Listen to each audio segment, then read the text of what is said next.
और नीतीश कुमार उस फैसले को पलटकर सारे विश्लेषकों को फेल कर देते हैं कि मैं बिहार को इंडस्ट्रियलाइजेशन से जोड़ूंगा। सफल हुए वो आप अच्छे जानते हैं। नमस्कार, भारत लाइव देख रहे हैं आप। बिहार की इस ठंडी सुबह को आज फिर से गर्म कर देते हैं। बिहार की राजनीति इतनी तेज है कि कभी भी ठंड बिहार में होने नहीं देती है। अगर आप अखबार उठाकर पढ़ लेते हैं, आपको एहसास हो जाता है कि अंदर अंदर बहुत तपिश है। पंचनामा, गेम बड़ा और रातों रात में हम लगातार आपको बताते रहते हैं कि कैसे बिहार की सियासत पल पल बदल रही है और पर्दे के पीछे खेल कुछ और हो रहा है। एक और बड़ी खबर आपके समक्ष लेकर आया हूं। नीतीश कुमार अगली कड़ी में फैसला क्या लेने जा रहे हैं, इस पर सभी की नजर होती है। बड़े बड़े सियासी विश्लेषक इस बात पर दावा करते हैं कि नीतीश कुमार अगला फैसला क्या लेते हैं और नीतीश कुमार उस फैसले को पलटकर सारे विश्लेषकों को फेल कर देते हैं। हालांकि नीतीश कुमार इस बार 2020 के चुनाव के बाद भाजपा से उनका मोह भंग हो गया था। भाजपा जिस तरीके से उन पर दबाव डाल रही थी नैतिक, नीतीश कुमार उसको समझ गए थे और वक्त रहते उन्होंने भाजपा को छोड़ दिया। लेकिन वापस 2017 वाली परिस्थितियों में वापस चले गए। फिर से तेजस्वी यादव के साथ मिलकर उन्हें सरकार बनानी पड़ी और अब विभिन्न मुद्दों पर उनके और राजद के बीच टकरार देखने को मिल रहा है। चाहे राजद का जो समीकरण हो मंत्रियों का, उसमें से 2 मंत्री सवर्ण कोटे के हटा देना, जगदानंद सिंह वाला विवाद आपको याद है, शराबबंदी पर जिस तरीके से पूरी तरीके से राजद उसको हटाने के पक्ष में है और जदयू इस पर कुछ सुनना नहीं चाहती है। इस वजह से भी विवाद हो रहा है। कुर्नी की सीट पर नीतीश कुमार ने दावा करके उस सीट को अपने पाले में जरूर कर लिया, लेकिन जीत नहीं पाए। इसकी वजह से भी राजद के मन में कहीं ना कहीं कुंठा बैठी हुई है। अब सीधी बात जान लीजिए, जो गठबंधन हुआ है इस बार, इस गठबंधन का मूल जो प्रश्न है और जो शर्त है वो यही थी कि तेजस्वी यादव को नीतीश कुमार इस बार मुख्यमंत्री खुद बना देंगे। लेकिन नीतीश कुमार की पार्टी की तरफ से जब भी कोई बयान आया तो उस बयान को 2025 से जोड़कर दिखाया गया, यानी तेजस्वी यादव को और 2 साल इंतजार कराया जाएगा। लेकिन जब भी राजद की तरफ से कोई बयान आया, उसमें तेजस्वी यादव की ताजपोशी का जो वक्त है होली से पहले 2023 में ही बताया गया। यानी इस मुद्दे पर भी विवाद है। हालांकि तेजस्वी यादव ने बाद में अपने प्रवक्ताओं को यह हिदायत दे दी कि वो नीतीश कुमार की बात को भी नहीं काटे और ये भी बात है कि कोई मुख्यमंत्री की कुर्सी पर बयान नहीं देगा। हालांकि इससे खास तौर पे पार्टी के प्रवक्ताओं को फर्क पड़े या ना पड़े, लेकिन जगदानंद सिंह ने स्पष्ट कर दिया है कई बार मीडिया से बात करते हुए कि वो इतना इंतजार नहीं कर सकते हैं। तुरंत ही उन्हें ताजपोशी करानी है तेजस्वी यादव की और उसमें राजद कॉम्प्रोमाइज नहीं करेगी। ऐसे में क्या होगा भविष्य में उनका, ये तो आने वाला वक्त बताएगा। लेकिन नीतीश कुमार ने अपनी मंशा स्पष्ट कर दी है। नीतीश कुमार 5 तारीख से जनवरी से एक यात्रा पर जाने वाले हैं। इस यात्रा से पहले पूर्व नियोजित जो कार्यक्रम था, उस आधार पर जनवरी से ही नीतीश कुमार को देशाटन पर निकलना था। यानी पूरे देश में घूम घूम कर विपक्ष की एकता को मजबूत करनी थी और भाजपा के खिलाफ एक ऐसा माहौल बनाना था जिसकी वजह से भाजपा को 2024 में रोका जा सके। लेकिन कुर्नी चुनाव और गोपालगंज की हार के बाद नीतीश कुमार को इस बात का कहीं ना कहीं अंदाजा हो गया है कि जो राजद का वोट बैंक है वो नीतीश कुमार को कभी भी ट्रांसफर नहीं होगा।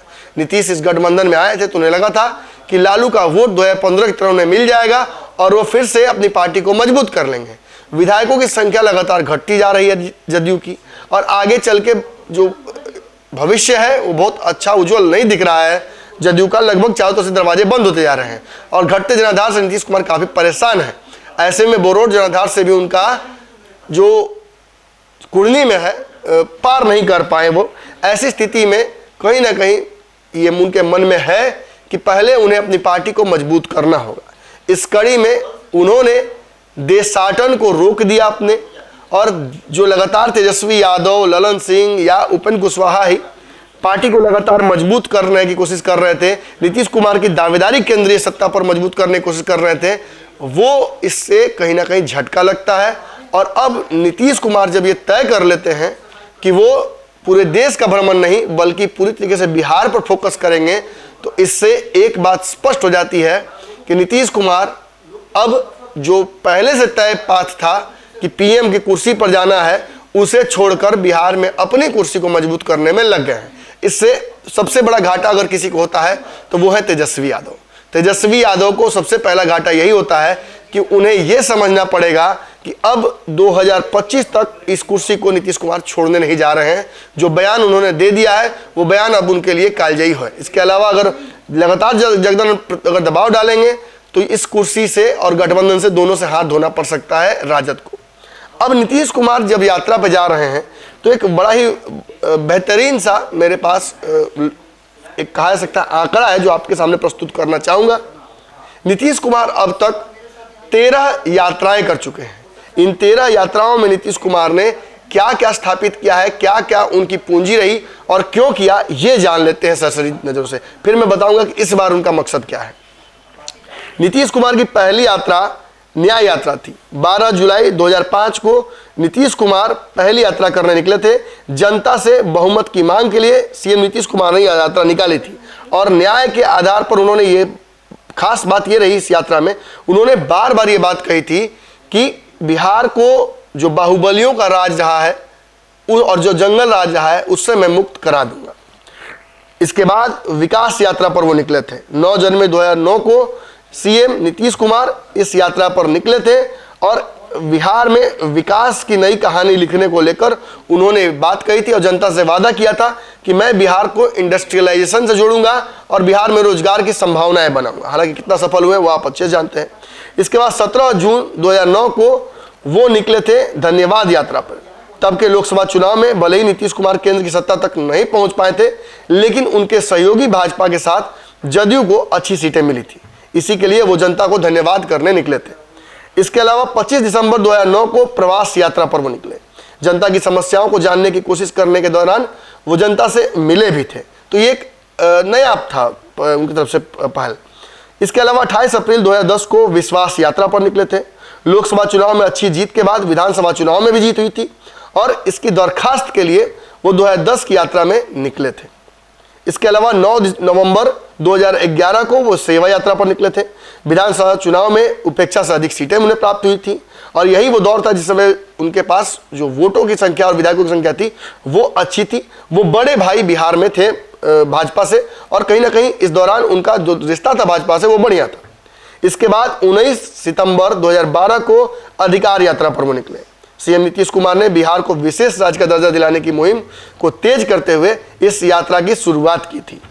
इसके बाद 5 मार्च 2014 को वो संकल्प यात्रा पर निकले। भाजपा से अलग होने के बाद 2014 में लोकसभा चुनाव से ठीक पहले नीतीश कुमार ने अपनी अलग एक लाइन लकीर खींचने की कोशिश की और जनता को यह बताने की कोशिश की थी कि भाजपा सामंतवाद सांप्रदायिक ताकतों की तरफ बढ़ रही है और सामंतवाद की तरफ बढ़ रही है। ऐसे में उन्हें सेकुलरिज्म की ओर बढ़ना होगा देश को बचाने के लिए। हालांकि इसमें बहुत सफल नहीं रहे। 2014 के चुनाव में बहुत बुरी तरीके से उनकी हार हुई थी।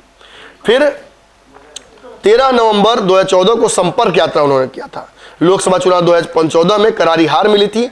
इसके बाद उन्हें एहसास हुआ था कि जनता से उन्हें मिलना होगा और मिलकर जानना होगा कि आखिर वो कमजोर क्यों हो रहे हैं और नरेंद्र मोदी ने अच्छा क्या किया है। इसके बाद 9 नवंबर 2016 को वो निश्चय यात्रा पर निकले थे। महागठबंधन में चुनाव जीतने के बाद नीतीश कुमार काफी प्रफुल्लित थे। लालू यादव ने उन्हें दही का टीका लगा दिया था और ये उन्हें एहसास था कि अब जनता उन्हें एक्सेप्ट करके केंद्र तक भेजने की कोशिश करेगी। इसके बाद 7 दिसंबर 2017 को समीक्षा यात्रा पर निकले थे वो। इस समय तक नीतीश कुमार का महागठबंधन से मोह भंग हो गया था। 2017 ही वो साल है जिसमें नीतीश कुमार ने तेजस्वी और लालू को छोड़ा था और आरोप लगाया था भ्रष्टाचार का और जंगलराज का और वो हट गए थे। भाजपा से दोबारा गठजोड़ भी किया था और नीतीश कुमार इस यात्रा पर निकले थे। इसके बाद 2019 को 3 दिसंबर को वो जल जीवन हरियाली यात्रा पर निकले थे, जिसमें सरकार चलाने के साथ साथ समाज सुधार को अपने मिशन को जोड़ने के लिए और जनता को एक नया समीकरण राजनीतिक देकर अपने पाले में करने के लिए वो निकले थे। हालांकि इससे कितनी जागरूकता हो पाई वो आप अच्छे से जानते हैं।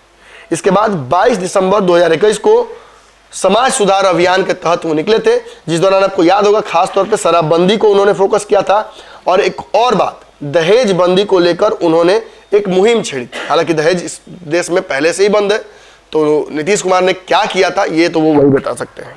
समाज सुधार के अलावा शराबबंदी, बाल विवाह, दहेज प्रथा सहित कई सामाजिक कुरीतियों को रोकने के लिए उन्होंने जनता से अपील भी की थी।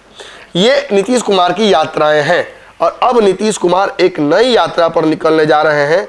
वो बिहार में शराबबंदी की समीक्षा भी करेंगे और साथ ही साथ अपने घटते जनाधार को जनता के सामने प्रस्तुत करके ये पूछना चाहेंगे कि आखिर अब नीतीश कुमार को क्या बदलाव करना चाहिए जनता के बीच अपनी पॉपुलैरिटी को बढ़ाने के लिए।